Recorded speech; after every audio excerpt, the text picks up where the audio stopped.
চূড়ান্ত হলো নতুন দুজন ইলেকশন কমিশনারের নাম। নির্বাচন কমিশনের একজন আগেই অবসর গ্রহণ করেছিলেন এবং অন্যজন অরুণ গয়াল তিনি হঠাৎ করেই তিনি পদত্যাগ করেন এবং এই দুজনের পদত্যাগের ফলে নির্বাচন কমিশনের পক্ষ থেকে বাকি মুখ্য নির্বাচন কমিশনারের পরে যে দুজন, সেই দুজনের জায়গাটি নিয়ে কিন্তু একটা সংশয় তৈরি হয়েছিল এবং সেই বিষয়ে আজকে শেষ পর্যন্ত প্রধানমন্ত্রী নরেন্দ্র মোদী, বিরোধী দলনেতা অধীর রঞ্জন চৌধুরী, তার পাশাপাশি অমিত শাহ এবং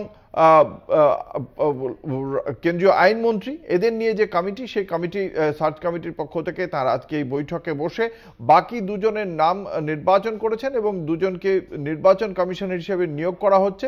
ফলে সেক্ষেত্রে নির্বাচন কমিশনের এই দুজন কমিশনার নিয়োগ হওয়ার পরেই খুব শিগগিরই ভোট জানিয়ে দেওয়া হবে, ভোটের বিজ্ঞপ্তিও জারি করা হতে পারে এমনটাও মনে করা হচ্ছে। বিশদে জানবো, আমাদের সঙ্গে রয়েছেন আমাদের প্রতিনিধি সত্যসুন্দর ভট্টাচার্য। সত্যসুন্দর, এই দুজন কারা, তারা আগে কোন দপ্তরে ছিলেন, কিভাবে আজকে নির্বাচন হলো?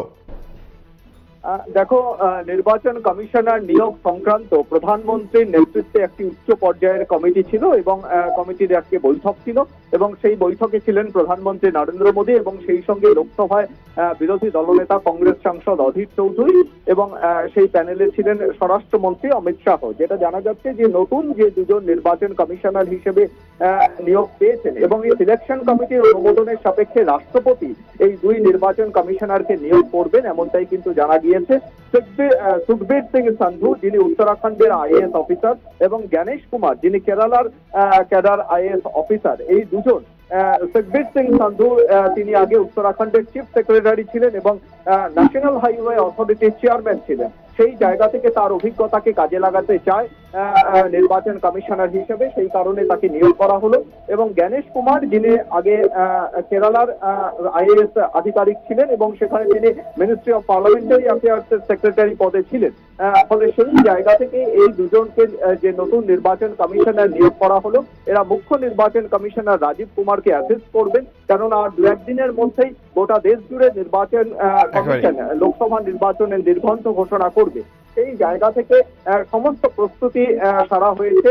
যেহেতু এই দুটি পদ ফাঁকা ছিল, অর্থাৎ তুমি জানো যে সম্প্রতি নির্বাচন কমিশনার পদত্যাগ করেছিলেন, সেই জায়গা থেকে এই দুটি পদে কিন্তু নতুন নির্বাচন কমিশনার নিয়ে আসার পরেই লোকসভা নির্বাচনের নির্ঘণ্ট ঘোষণা করা হবে, এমনটাই জানা যাচ্ছে। ধন্যবাদ। আমাদের সঙ্গে ছিলেন আমাদের প্রতিনিধি সত্যসুন্দর ভট্টাচার্য।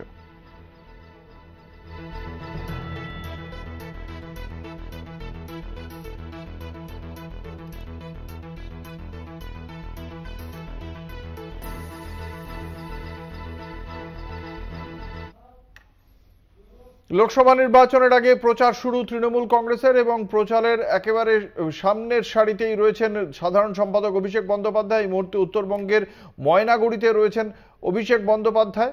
আজকের এই ময়নাগুড়ির জনসভা থেকেই লোকসভা নির্বাচনের কার্যত আনুষ্ঠানিকভাবে প্রচার শুরু করছেন অভিষেক বন্দ্যোপাধ্যায়। এই উত্তরবঙ্গে এর আগে ভারতীয় জনতা পার্টি সবকটি আসনেই জয়ী হয়েছিল, ফলে উত্তরবঙ্গে বিশেষ নজর দিচ্ছে তৃণমূল কংগ্রেস।